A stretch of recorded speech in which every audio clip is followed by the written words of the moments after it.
Vamos a ver Transener, compañía de transporte de energía eléctrica en alta tensión, empresa líder en el servicio público de transporte de energía eléctrica, con 12.400 kilómetros de línea de transmisión, adicionando 6.228 kilómetros de línea que componen la red de su controladora, que es la transportadora de energía eléctrica para la provincia de Buenos Aires, no troncal de la provincia de Buenos Aires. Transener tiene una presentación en su página, del cual es un poco desprolija porque hay valores del 2017 y lo mezclan con cosas de 2020, o sea, no es clara algunos valores, si quieren ver netos o lo que sea, pero sí en lo que opera la empresa y cuanto, bueno, en el sentido más técnico, ¿no? Más técnico y más gráfico, porque está muy bien. Bueno, Transener es indirectamente dependiente de Pampa y de IESA, con BCBA y Citelec como administradoras, y a su vez maneja todo el troncal con 99, casi 100 de Transma, transportadora de energía eléctrica de troncal de la provincia de Buenos Aires. Bien. El 2020 acumula un saldo de 3.341,2 millones de pesos y el tercer trimestre arrojó un saldo superavitario de 863,64 millones de pesos. Estos montos resultan una caída anual del 4% si se compara los acumulados y una alza del 25,5% si se compara trimestre con trimestre. La brecha entre el 2019 y 2020 sería mayor, es decir, una caída mayor en el acumulado sobre todo, pero en el 2020 hubo un ahorro en ganancias por recupero de impuestos diferidos. Ahora vamos a ver dos cosas, el cuadro y los impuestos y el detalle o el desglose de los impuestos diferidos. Bueno, el cuadro de resultados, acá tenemos, como bien dijimos, que el resultado neto es casi igual, pero el operativo es menor, así como el bruto, ya que los costos, después vamos a ver, aumentan y los ingresos no. Entonces no hubo una reestructuración de costos, hubo una baja de costos acorde a la baja de ingresos. Para completar este cuadro y con lo que dije al principio, vamos a ver el desglose del impuesto a las ganancias. Bueno, acá los desglosa por quebranto, cuentas por cobrar, etcétera, etcétera. Esto es más bien por el activo. Esto por el pasivo, donde, bueno, bajan los inventarios, bajan las inversiones, baja la valuación de propiedad de equipo, entonces hay un ahorro de 460.000 en pasivo contra, bueno, los quebrantos acumulados que vienen 47.000. Como esto es negativo, pasa a ser, en realidad, esto es positivo y esto es negativo. Es al revés de la lógica, ¿no? Entonces, lo que queda es un recupero o un saldo de impuestos diferidos de 358 más la alícuota que se aplica al impuesto a las ganancias, por ende baja el impuesto, póngale un 30% de la alícuota, que es el 30%. Bien, en cambio acá hay revalúo de propiedad de planta de equipo, hay mayores inventarios, inversiones, etcétera, deudas fiscales, lo que hace es que aumente a un 50% el impuesto, lo que se carga el impuesto a las ganancias. Seguimos. Como punto saliente se tiene una deuda en ON, clase obligaciones negociables clase 2, que se emitió este año. En realidad en el 2011 se pagan amortizaciones y todo eso, por 98,5 millones de dólares. La misma vence el 8 del 2021 con una amortización al final, o sea, el año que viene, y pagos de intereses semestrales con una tasa del 9,75 anual, que por ahora se pagó todo. Si bien no existe, se paga semestral, ¿no? Si bien no existe deuda adicional a vencer la fecha, la sociedad aún no realizó ninguna conversión a la misma. Digo por el monto de 100 millones de dólares. Tal vez lo pague, y es probable que sí, o tal vez lo exponga o algo, una conversión, depende del dólar o qué tipo de dólar tienen que pagar o cómo lo pagan. Seguramente el dólar, ¿no? El índice de fallas, esto es otra cosa, está en promedio de 0,33 cortes por cada 100 kilómetros. Esto por transenar, ¿no? Muy por debajo de los 2,5. Bueno, vamos a ver estas dos cosas. Primero, el informe trimestral que pone 300.000, el monto emitido había sido 100, el resabio es 98 millones de dólares. Y bueno, se paga el 15 de agosto del 2021, cuando la emisión fue en el 2011. Bien. Lo que se agrega es que la sociedad hizo una recompra de 2.400.000, por eso el resabio es, para licuar un poco la deuda, el resabio es de 98.535. Tal vez el año que viene se dedica a comprar deuda como hizo en el 2019. Yo creo por la devaluación de ese año también. Lo otro es las fallas. Sí, lo tenemos acá. Con respecto a las fallas, lo tengo, bueno, lo busco así.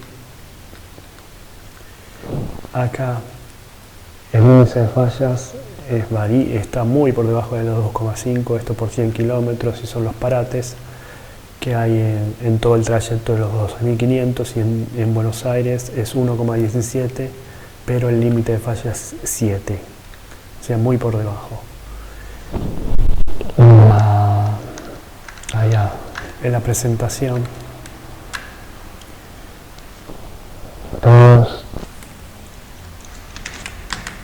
acá en la baja que hubo desde que se emite, que era 1,48, hasta toda la inversión que hubo, que llega a 0,32 promedio, y esto con Trump, que es a 1,17.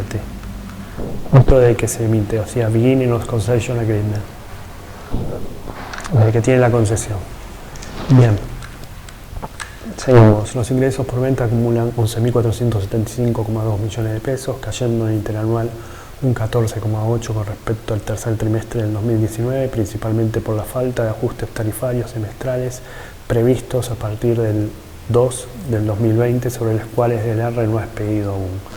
Los costos de ventas acumuladas aumentan, como dije, un 0,8%, 5.496,5 millones de pesos es lo que imputa. El EBITDA aumenta un 55,9% en 9 meses, y en el tercer trimestre del 2019 acarreaba 63,5. De esto sacamos en conclusión lo que iba a aumentar, que lo pone en la presentación, al 1 de febrero, esto es lo que aumentó, o sea, en 3 años arrojó un 112%. No aumentó, iba a aumentar un 25,8%, y ahora en agosto tampoco, un 12,38%, o sea, un acumulado del 38%, un poco más, 40% casi, entre estos aumentos semestrales, 40% anual. Si se acuerda de inflación, le baja en el sentido interanual, está un poco por debajo. Seguimos, recordemos que es una mezcla de índice de precio del consumidor y índice de precios mayoristas, en pesos, antes era dolarizado. Bien, lo otro que quería mostrar era el cuadro de EBITDA, que lo tenemos aquí. El EBITDA es más o menos un 25% menor al de 2019, y el 2019 está más cerca del monto total de las ganancias. Acá lo hice, un 26%. Bien, seguimos. Las inversiones fueron por 2.801 millones de pesos, principalmente por la ampliación de la red y atendiendo los contratos con sus principales clientes, que sean mineras, transportadoras de gas, después las vemos. Las ventas reguladas son un 88,2 en total, bajan un 15,2, y las ventas no reguladas, que van, bajaron 11,7. Inversiones, bueno, estas son el plan de obras, que es en La Rioja, en San Juan, en todo eso, en Santa Cruz.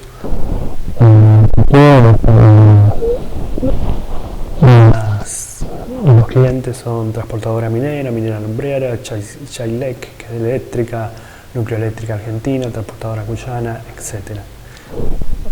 Con respecto a los segmentos, tenemos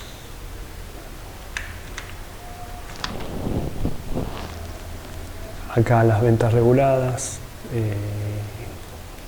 10.124, y las no reguladas 1.350. Entonces, utilizada para operar la información por los segmentos.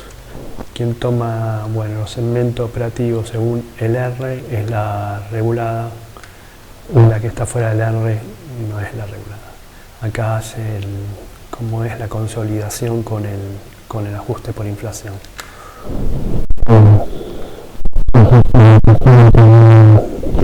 Bueno, acá puse cualquier cosa. 706,4 millones de pesos, similares más o menos al año pasado, donde gasto de previsión por incobrar fue de 87 millones de pesos.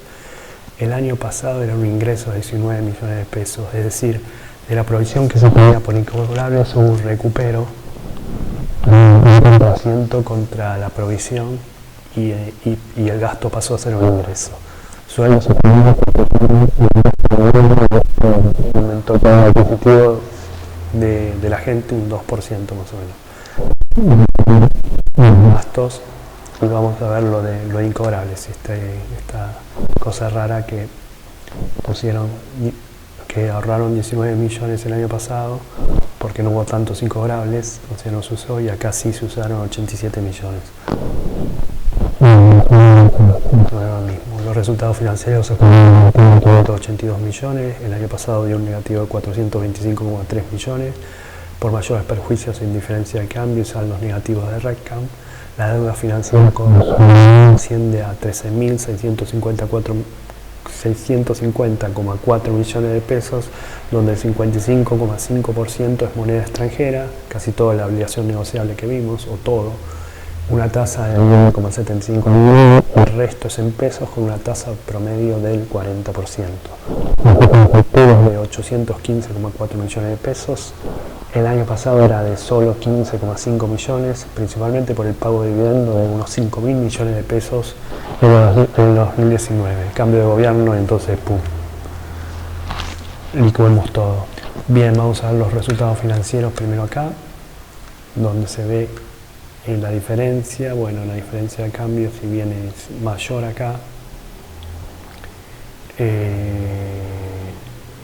después hay interés por préstamo que se ha pagado más, gastos financieros, y el RECAM, como dije, hubo una imputación de 451 por revalorización de activos financieros, y acá una desvalorización por 13 millones. Después tenemos deuda de la empresa, que es 13.650 millones de pesos. Bueno, lo que no deben interés, esto es toda la obligación negociable, donde acá está imputado el 975, y todo lo demás es en pesos, con diferentes bancos o entidades financieras. Lo que muestro acá en la deuda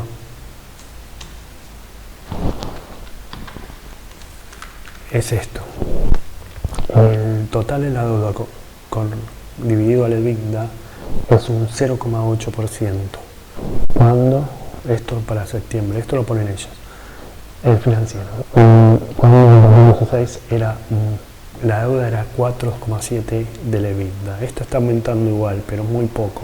O sea, llegó 2015-2016 un desastre, si va al caso. Bueno, esto es la baja, es la deuda en dólares con un 91,8. Entonces, notas de Trama Portfolio. Algo más de esto, ni el flujo. Y el flujo de fondos para la muestra del total es 815 millones contra 15, pero principalmente por el pago de dividendos de 5.579 millones de pesos. Eso es lo principal. Las empresas han hecho luego de la innovación 2018 grandes gastos e inversiones no compensados con los acuerdos tarifarios subsiguientes aprobados por el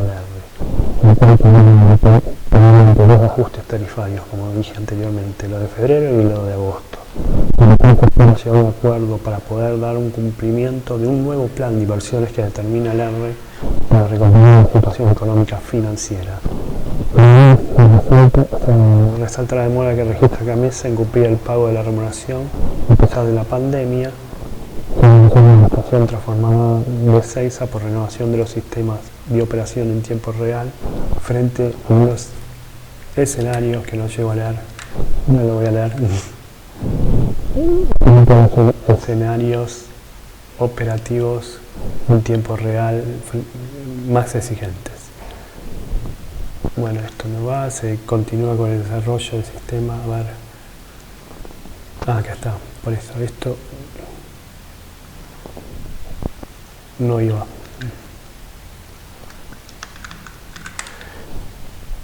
Para cerrar esta parte, se continúa con el desarrollo del sistema de identificación y gestión de riesgos junto a la integración con la gestión de calidad, seguridad e higiene. La prolijidad al que llegó hasta acá. Sé que llega, no sé. Y por último vamos a los ratios finales. La liquidez baja de 2,59 a 1,11 por las obligaciones negociables. 57, el valor del libro es 50,53, la cotización es la mitad, 27,2, la participación es de 12.095 millones de pesos, la ganancia acumulada es 7,51 y el PER proyectado es de 71 años. Perdón y gracias, hasta luego.